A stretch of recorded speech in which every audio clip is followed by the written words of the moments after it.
the pandemic, the government has made a series of mistakes, going into lockdown too late, the crisis over tests. We were supposed to have a world-beating test system. We still don't have anything like that. We can't track enough people who have tested positive in their or their contacts. We've had an issue over PPE. We've paid far too much for it. We were late to masks. People have got reasons, haven't they, to distrust the government's handling? Well, you run through a range of issues there, and yeah, the government has made mistakes. Every government's made mistakes. I could run through every single one of the issues that you mentioned. For example, with PPE, it is the case that there was global demand and the price went up everywhere. It was the case, and I'm not saying this to excuse... That's not the question, though, is it? The question on PPE is that Matt Hancock stood up on January the 23rd in this country in Parliament and said we are fully prepared for any potential pandemic, and it turned out we weren't prepared at all. Well, again, I think it's important to stress three things. The first thing is that we had stocks which were there for an expected flu pandemic, not for a SARS-style coronavirus pandemic. Well, why didn't we prepare for a SARS-style one, given that was the very last one that nearly erupted last time? I mean, it makes no sense to me that the only thing we prepared for was a flu pandemic. It wasn't the only thing that we prepared for, but of course that was the principal danger or threat that was identified as a result of the work that had been previously undertaken. But of course, you know, there are lessons for everyone to learn, and we'll learn those lessons as appropriate.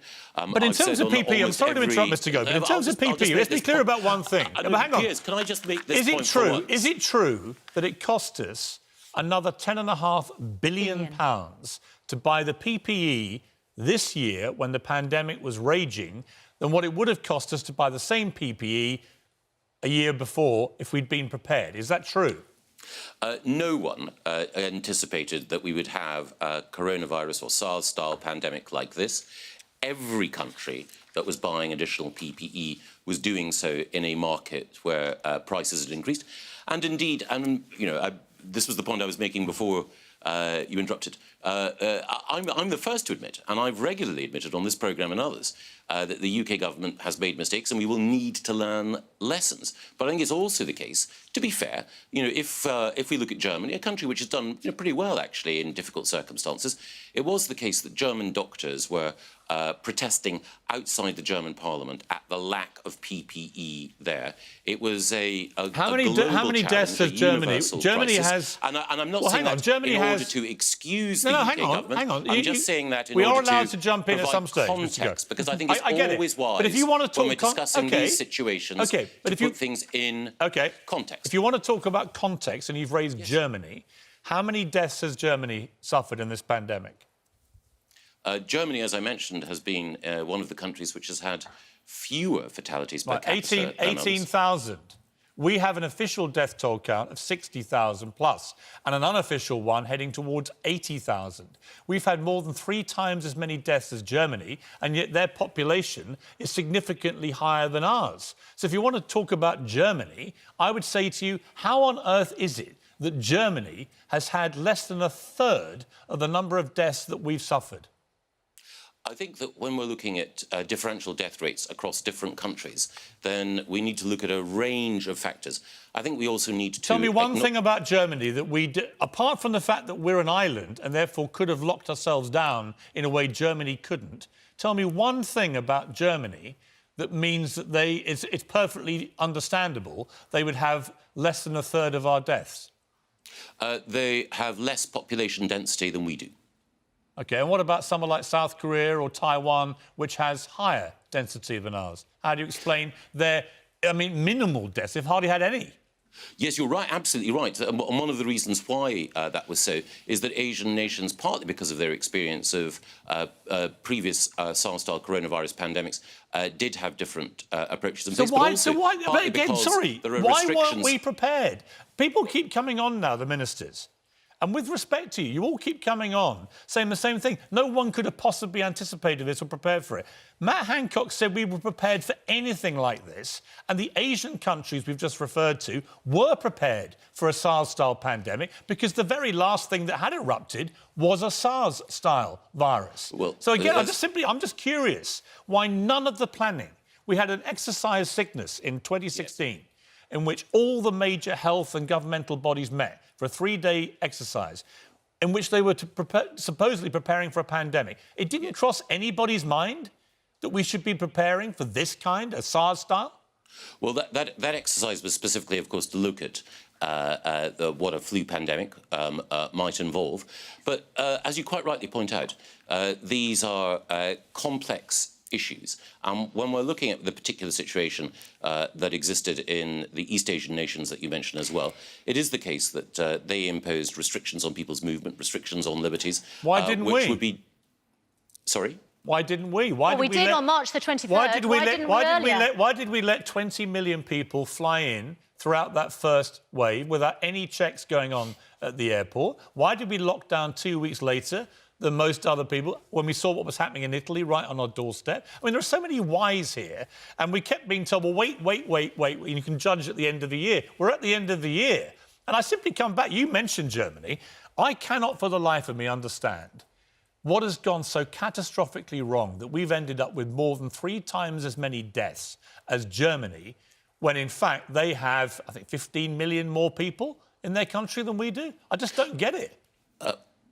There are a number of factors. I mentioned one, which is population density. There's also the issue of population mix. It's also the case, as you quite rightly point out, that London is a global travel hub, and we know that there are a variety of factors that mean that countries with a greater level of population density and also with particular travel hubs have suffered more. The other point which I've made last week is that we're not through this yet. As you quite rightly pointed out, Piers, and as Susanna has also made clear, you know, we face difficult months ahead in January and in February.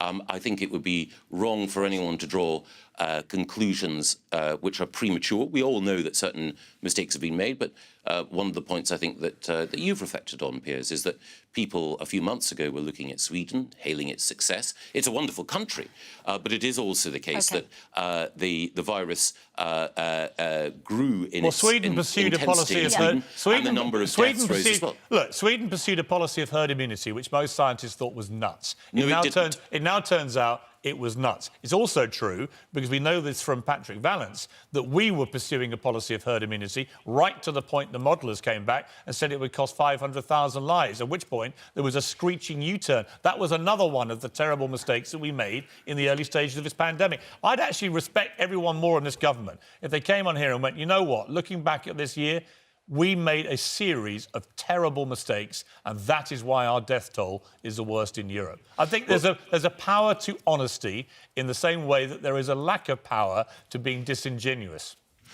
Talking about honesty, Piers, Sweden never followed a policy of herd immunity. Anders Tegnell, their chief epidemiologist, said that would be morally wrong. They did have a different approach towards the nature of restraints that were applied. They were less rigorous than those applied in other countries. But I think that on that particular case, you should check your facts. Well, it was I would call it unofficial herd immunity. They didn't lock down like other European countries, and it's cost them. And they were heralded as this great example of why lockdowns don't work, when in fact they've proven the complete opposite. That's what I meant by herd immunity. They let it run more riot than other countries did. Susanna. Can I... Again, I'm grateful for the clarification, Piers. I think it is also the case that it's important that you should clarify that the UK government was never also pursuing a policy of herd immunity. Well, Patrick Vallance said, actually, on Radio 4, on record, on tape, that that's exactly what we were doing. And so when you guys say we weren't doing it, why did no one tell the chief scientific advisor? Because he was under the impression that's exactly what we were doing.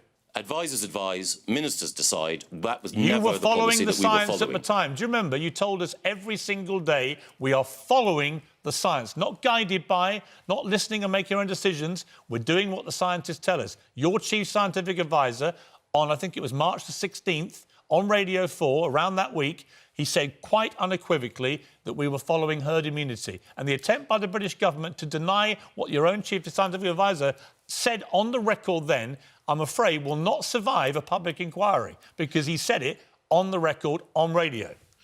We were not following a policy of herd immunity. Why did he say we were? You will have to ask Sir Patrick, a great man who offers So he didn't know what policy the government was following, and he's your chief scientific advisor? Yes, but I'm the minister, and I'm telling you that we were not following a policy. So you were following of the herd immunity. science, but ignoring the science. Our policy is informed by the science, and one of the reasons. Yeah, but you said at the why time you were it's- following the science. You can't be informed and following it and then ignoring it. It's either one or the other. You're either following it or you're not. I can go back and play 100 clips of ministers saying you were following the science. You said it every single day. Now you're saying the chief scientific advisor had no idea what he was talking about and was talking about a policy that none of you were following.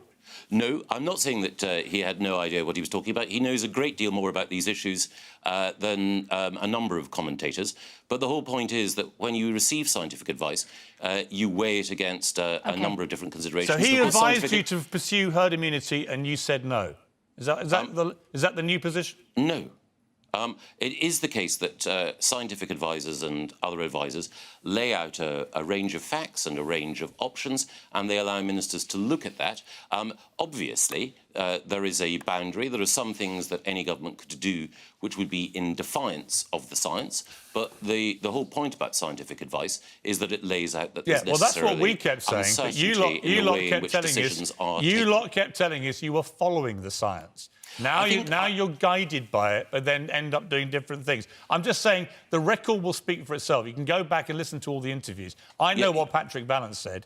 I know what he said because I heard it on the radio. Anyway, yes, but I know how these decisions were taken. I don't think you were in the room. No, but I'll tell you where I will be in the room. And I wasn't allowed to be in the Piers- room, but I will Sorry? be in the room for the public inquiry, Mr. Gove.